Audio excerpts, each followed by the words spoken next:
मेरे YouTube channel में मैं बीके साहू सर जो है आप सबका स्वागत करता हूँ। इकाई 2 भाषा के बारे में हम कर रहे थे, उसमें व्याख्या जो है व्याकरण खंड की दोबारा चर्चा लेकर आया हूँ आपके बीच। कुछ पाठ मैं मजदूर हूँ, जैसे डॉक्टर भगवत शरण उपाध्याय ने इसको लिखा है आत्मकथात्मक शैली में। उसके पीछे पाठ्य पुस्तक के पीछे कुछ व्याकरण खंड दिए हैं, उसी पर चर्चा आज की जानी है। सबसे महत्वपूर्ण हमारे पास इसका टॉपिक है शब्द शक्ति, किसे कहते हैं, कितने प्रकार के होते हैं, इन चीज़ों के बारे में बात करनी है। आज हम जानेंगे शब्द शक्ति के बारे में। जो है शब्द शक्ति का सीधा सा अर्थ होता है शब्द का विशेष अर्थ बोध कराने वाली शक्ति। जो है इसे कोई हम शब्द शक्ति कहते हैं, यानी कि किसी भी शब्द का एक विशेष अर्थ हमें वो बताए। जो है ये 3 प्रकार के होंगे, अभिधा, दूसरा लक्षणा और तीसरा व्यंजना शब्द शक्ति। आइए जानते हैं तीनों शब्द शक्तियों के बारे में। अभिधा शब्द शक्ति, जिस शब्द शक्ति या शक्ति से जो है शब्द के स्वाभाविक या मुख्य अर्थ जो है इसका बोध हो, उसे अभिधा शब्द शक्ति कहते हैं। इसका तात्पर्य है, ये मतलब है कि जिस वाक्य से साधारण शाब्दिक अर्थ और उसके भावार्थ एक समान ही मिले, उसे हम अभिधा शब्द शक्ति कहते हैं। और इससे उत्पन्न जो भाव होंगे उसे वाच्यार्थ कहेंगे, यानी किसी वाक्य का अर्थ जो है उसका कोई मित्र नहीं है। उदाहरण यहाँ पे दिया हुआ है, यानी कि वह एकदम अकेला है, ये सीधा सीधा इसका अर्थ निकल रहा है।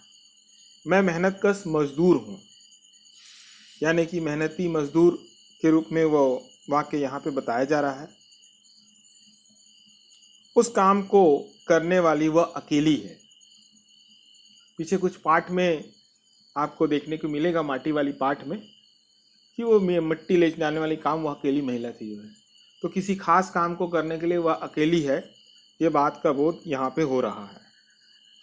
इसी तरीके से चौकन्ना रहना अच्छी बात है, सीता गीत गाती है और रास्ता सरल था।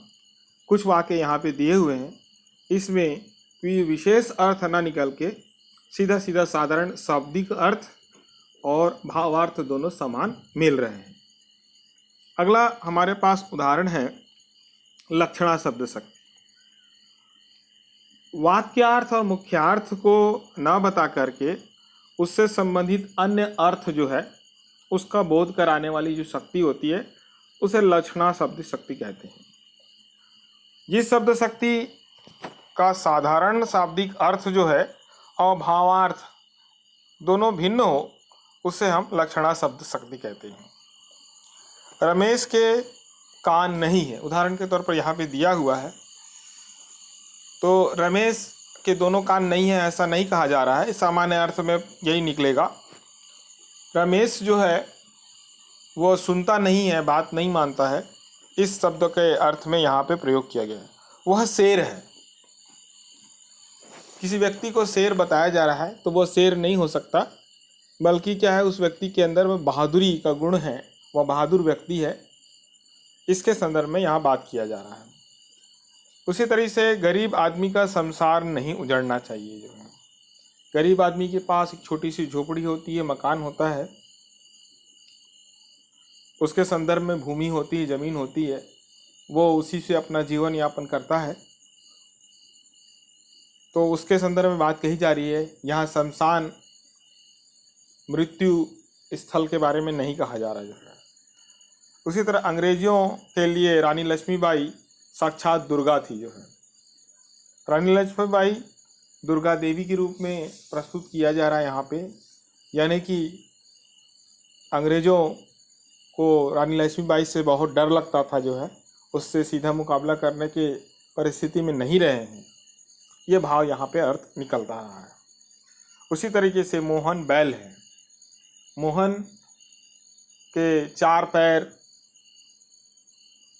या उसकी पूंछ इत्यादि नहीं है, बल्कि जो है मोहन एक लापरवाह या कामचोर प्रवृत्ति का व्यक्ति है, जो बैल के संदर्भ में बात करते हैं कि कुछ बैल इस संदर्भ में लिया जा रहा है कि वह ठीक से काम नहीं करता है ना, ध्यान नहीं देता है। जब तक बैल को आप पीछे से तुतारी नहीं लगाते हैं कुछ, तब तक जो है बैल जो है सीधा नहीं चलता है। इस संदर्भ में बात की जा रही है कि मोहन बैल है।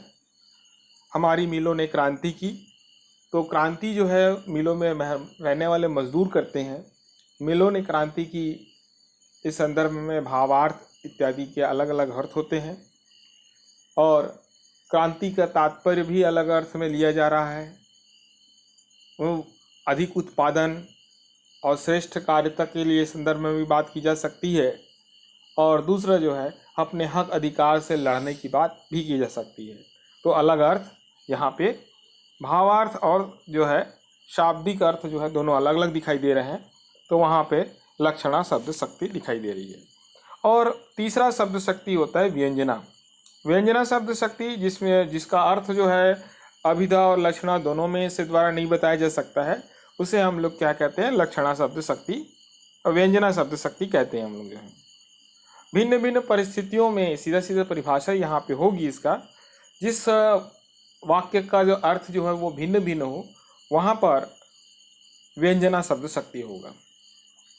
उदाहरण के तौर पर जो है सूरज डूब गया है, यानी शाम हो गई है, अगर दिन के स्थिति के आधार पर बात किया जाए जो है, या दूसरे शब्दों में बात कर सकते हैं कि सूरज डूब गया है तो दिया जलाने का समय हो गया है। सूरज डूब गया है तो दूसरे अर्थ में और भी बात की जा सकती है कि एक सैनिक था जो है, वह घर का चिराग था, वह सूरज वो जो है शहीद हो गया है। अलग अलग संदर्भों में अलग अलग व्याख्या अपन कर सकते हैं। जैसे सुबह के 8 बज गए, सुबह के 8 बज गए तो चौकीदार जो होगा वो घर वापस जाएगा, उसकी चौकीदारी की ड्यूटी समाप्त हो गई है। विद्यार्थी है, उसके लिए स्कूल जाने का समय हो गया है। गृहिणी है, उसके लिए जो है घर के कार्यक्रम जो है पूर्ण तरह करने की बात हो जा रही है। इस तरह से अलग अलग व्यक्तियों के अलग अलग काम हैं। जो व्यक्ति जैसा होगा उसके हिसाब से सुबह के 8 बजे वो वैसा काम करते रहेगा। दीपक जलाने का समय हो गया, यानी कि यहाँ पर अर्थ के आधार पर बात किया जाए तो शाम हो गई है, इस तरह से हम बात कर सकते हैं। और इस तरह का कई चीज़ों को देखते हैं। पूजा करने का समय हो गया है, जैसे घूमने जाने का समय हो गया। घूमने जाने का समय सुबह भी टहलने के जा सकते हैं, शाम को भी टहलने के लिए जा सकते हैं। अलग अलग अर्थों में, अलग अलग स्थितियों में जब कभी भी हम जो है किसी वाक्य का उपयोग करते हैं तो उस स्थिति में जो है हमारे पास जो भी शब्द शक्ति हम ग्रहण करना चाहते हैं उसमें व्यंजना शब्द शक्ति होगी। ये बात इस तीसरे वाले उदाहरण में देखने मिल रही है। सुबह के 8 बज गए उदाहरण सबसे सटीक है। तो इस तरह से हमारे पास शब्द शक्ति है जिसके बारे में बात करते हैं। शब्द शक्ति शब्द का विशेष अर्थ बोध कराने वाली जो शक्ति होती है उसे हम लोग शब्द शक्ति कहते हैं। 3 प्रकार है, अभिधा, लक्षणा और व्यंजना, जिसका स्वाभाविक अर्थ जो है यानी कि वाक्यार्थ और मुख्य अर्थ जो होता है वो दोनों एक जैसा हो, है ना। साधारण अर्थ और भावार्थ एक जैसा हो तो उसे अभिधा कहते हैं। और सीधा सीधा शब्दों में अगर जिसका साधारण अर्थ और भावार्थ अलग अलग हो उसे लक्षणा कहेंगे। और उसके बाद जिसमें जो है दोनों से या कह सकते हैं अभिधा और लक्षणा दोनों का ही हम जिसमें द्वारा ना बता सकें, यानी अलग अलग परिस्थितियों में जब अलग अलग अर्थ निकले किसी वाक्य का तब वहाँ पे व्यंजना शब्द शक्ति होती है। ये इस तरह से इसका हम परिभाषा कर सकते जो है। पाठ के पीछे में कुछ मुहावरे दिए गए हैं ताकि आप लोग को थोड़ी सी चर्चा बनी रहे। और मैं विशेष रूप से इस बात को कहना चाहता हूँ कि समास जो है वो उसकी व्याख्या यहाँ पे पाठ के पीछे में दी गई, उसको करना चाह रहा था मैं, लेकिन मैंने देखा कि वीडियो थोड़ी लंबी हो जाएगी और आप लोग को छोटी वीडियो में जल्दी से समझाते बन जाए, तो मैंने कुछ और मुहावरे ले लिए हैं पाठ के पीछे के, उनके अर्थ देख लीजिए, आप वाक्य अपने हिसाब से बना सकते हैं। इसमें जो है ठंडी बुझी राख सुख बुगाना, एक हमारा जनतंत्र का जन्म पाठ में से लिया है, तो इसका अर्थ होता है जगाना। भुखटी चढ़ाना, सामान्य तौर पर सभी जानते हैं, क्रोधित होना। हवा में ताज उड़ाना, यानी कि राजतंत्र की समाप्ति के बारे में कहा जा रहा है। और गुलामी से मुक्ति के बारे में बात की जा रही है यहाँ पे जो है। सिर पर मुकुट धरना, यानी कि राज्याभिषेक करना, सिंहासन देना उसको जो है। आरती लिए ढूंढना, खोजना शब्द सीधा सीधा अर्थ होता है पूजा पाठ करने के लिए, जैसे हम खोजते हैं तो खोजना शब्द अर्थ आएगा। सिंहासन खाली करना जो है, सत्ता या शासन जो है उसका समाप्त हो जाना, इस संदर्भ में इसको लेना है हमको जो है। कुछ अगले पाठों में और मुहावरे आएंगे, उनको भी शामिल कर लिया गया यहाँ पे जो है। दिल गवाही नहीं देना, मन नहीं मान रहा है, दिल गवाही नहीं दे रहा है।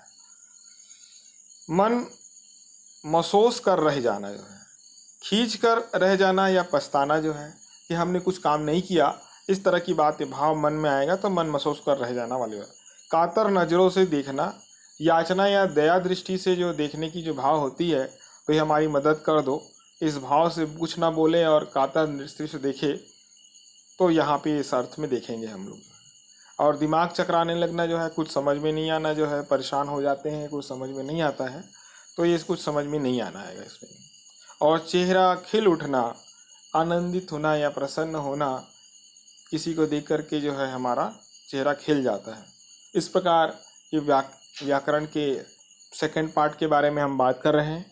इसका सेकंड पार्ट का एक और हिस्सा बाद में ही प्रस्तुत करेंगे, जिसमें समास के बारे में चर्चा होगी।